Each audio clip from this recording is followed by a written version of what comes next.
the few. We have met the enemy. He is big. He is fast. Yeah. The proud. He has revealed a weakness. Alan, please, you have to help. Major Chip Hazard wants a war. We'll give him a war. Windows, attack! No mercy! Incoming! Small soldiers. Command post to Brick Bazooka, report. It's just a flesh wound, sir.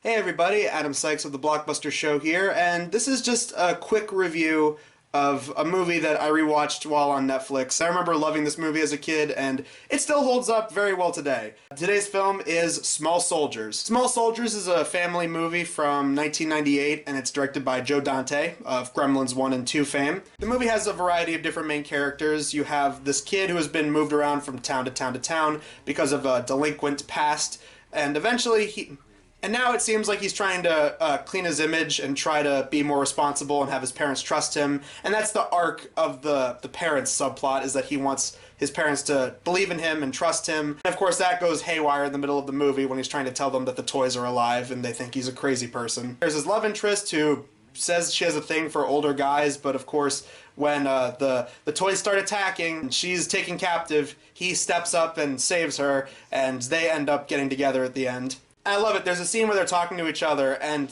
it just perfectly sums up how we were as kids. Like, they're talking about, oh, this TV show from back in the day that our parents watched, it's so cheesy, I hate it, I can't stand watching it. And what kind of music are you into? Oh, I'm into Led Zeppelin. They're into, like, badass music. They're into the stuff that kids at that time really did like. And that's what made this movie better compared to some of the other crappy family movies we've looked at, like Skateboard Kid and Flying Ryan. Flaws are what make characters relatable, and seeing them learn from their mistakes is what makes us gravitate towards those characters and get invested in what we're watching. And to see this kid go from an untrusted delinquent and then see him actually redeem himself and save the day is actually pretty awesome. And then you have these two guys who are toy designers, one played by Jay Moore from Jerry Maguire, and the other one played by comedian David Cross. And the company that they just merged with is run by this big media tycoon played by Dennis Leary. And when he sees that they put together a commercial for these action figures called the Commando Elite, he's like, hey, why can't we make the toys more realistic, you know, with them punching their way through the box, which comes back later when they're first activated.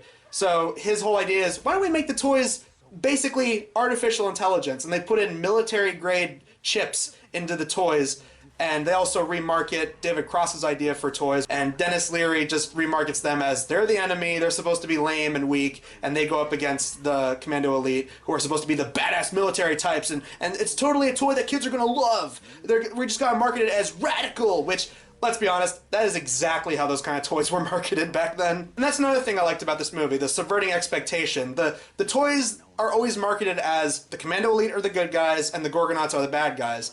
But in reality, the Gorgonauts are just good guys who are programmed to lose, and the Commando Elite are always programmed to win. Then again, it helps that Chip Hazard, the leader of the Commando Elites, is played by Tommy Lee Jones, so that's a plus. And these toys are efficient. Not only do they convert any type of power tool that's lying around these houses into weapons against the Gorgonites, but they're able to use them as weapons against regular humans. Like, the humans are defenseless when there's, like, droves of these toys in the third act. For shit's sake, they're able to weaponize Barbie dolls. Well, they're not, they're Gwendy dolls, but they're basically the same thing. They convert Barbie dolls into super soldiers. And by the third act, it just becomes an all-out war in the backyard of these houses. And the movie just got, like, 10 times more awesome. And speaking of awesome, this movie actually has a remix of War, What Is It Good For?, which, needless to say, is 10 times better than when they did the whole War Was It Good For musical number in Gulliver's Travels. So yeah, rewatching this movie, I think it really holds up. After all this time, this movie still stayed really badass after all these years. And I mean, like, this is the kind of movie that was perfect for Joe Dante. You take something that sounds like a B movie with, like, you know, toys or puppets or whatever running around attacking humans and having a fight in the backyard. This is like a perfect movie for Joe Dante. We even got the late great Dick Miller showing up in this as the toy delivery truck driver Joe. If this movie was made for straight-to-video and had less budget,